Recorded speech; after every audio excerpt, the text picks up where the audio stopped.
الحمد لله رب العالمين والصلاة والسلام على النبي الكريم أما بعد فأعوذ بالله من الشيطان الرجيم بسم الله الرحمن الرحيم بل هو قرآن مجيد في لوح محفوظ وقال النبي صلى الله عليه وسلم خيركم من تعلم القرآن وعلمه أو كما قال عليه الصلاة والسلام. صدر محترم اور حاضرین جلسہ، آج کے اس بابرکت و نورانی جلسے میں آپ حضرات کے سامنے قرآن اور حافظ قرآن کی فضیلت پر ایک تقریر کرنا چاہتا ہوں. دعا کہ اللہ تعالیٰ ہم سب پر عمل کرنے کی توفیق عطا فرمائے. اس شعر کے ساتھ اپنی تقریر کو شروع کرتا ہوں.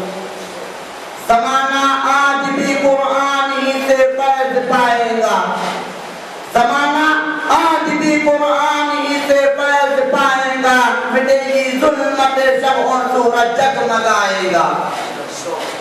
محترم حضرات، ہمیں چلتے سورج کی طرح یقین ہے کہ قرآن کریم کا ایک حق سچا اور سچی ہے جس کے سچ ہونے میں کوئی شک اور شبہ نہیں ہے.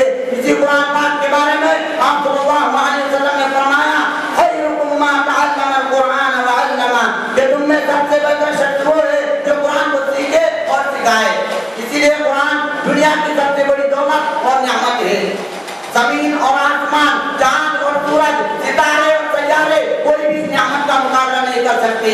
اللہ تعالیٰ کا یہ کلام سب کلاموں میں افضل ہے. اسی لیے تو اللہ تعالیٰ کا نام علی تو قرآن کا نام بھی علی، اللہ تعالیٰ کا نام رحیم تو قرآن کا نام بھی رحیم، اللہ تعالیٰ کا نام کریم تو قرآن کا نام بھی کریم، اللہ تعالیٰ کا نام جمیل تو قرآن کا نام بھی جمیل، اللہ تعالیٰ کا نام حق تو قرآن کا نام بھی حق، اللہ تعالیٰ کا نام نور تو قرآن کا نام بھی نور. میرے دوستو، یہ قرآن کریم انسانیت کے لیے منصور حیات ہے، قرآن کریم انسانیت کے لیے دستور حیات ہے، قرآن کریم انسانیت کے لیے قانون حیات ہے، قرآن کریم انسانیت کے لیے ضابطۂ حیات ہے. اور یہ قرآن انسانیت کے لیے آب حیات ہے. جب قرآن میں نزول قرآن کا ذکر آیا تو قرآن نے فرمایا الف لام را کتاب انزلناه الیک لتخرج الناس من الظلمات الى النور. یہ پیغمبر کی کتاب ہے جو ہم نے تم پر نازل کی ہے تاکہ تم لوگوں کو اندھیروں سے نکال کر روشنی میں لے آؤ. اسی طرح ایک حدیث میں صلی اللہ علیہ وسلم نے فرمایا کہ جس نے قرآن کو پڑھا اور اس پر عمل کیا تو اس کے والدین کو سورج سے بھی زیادہ تاج پہنایا جائے گا. محترم حضرات، غور کرنے کی بات ہے کہ جب والدین کو اتنے بڑی نعمت سے نوازا جائے گا تو قرآن پڑھنے والے کا درجہ اور مرتبہ کتنا بڑا ہوگا. قیامت کے دن حشر کا میدان ہوگا اور ایسے 10 آدمی ہوں گے جن کے لیے 2 تقویٰ کی وظیفے ہوگی. حافظ قرآن اپنے رب کی بارگاہ میں سفارش کرے گا، اللہ تبارک و تعالیٰ حافظ قرآن کی سفارش کو قبول کرے گا اور حافظ قرآن کی برکت سے ان لوگوں کو دوزخ سے نجات مل جائے گی. مگر بڑے افسوس کی بات ہے کہ آج ہم نے قرآن کو چھوڑ دیا، اس کی باقی کا تعلیمات کو بھلا دیا، نتیجہ یہ ہوا کہ آج ہم ذلیل اور رسوا ہو گئے، ناکامی ہمارا مقدر بن گئی. یہ مسلمانوں اٹھو، ہوشیار ہو جاؤ، قرآن پاک سے وابستہ ہو جاؤ ورنہ تاریخ ہمیں کبھی معاف نہیں کرے گی.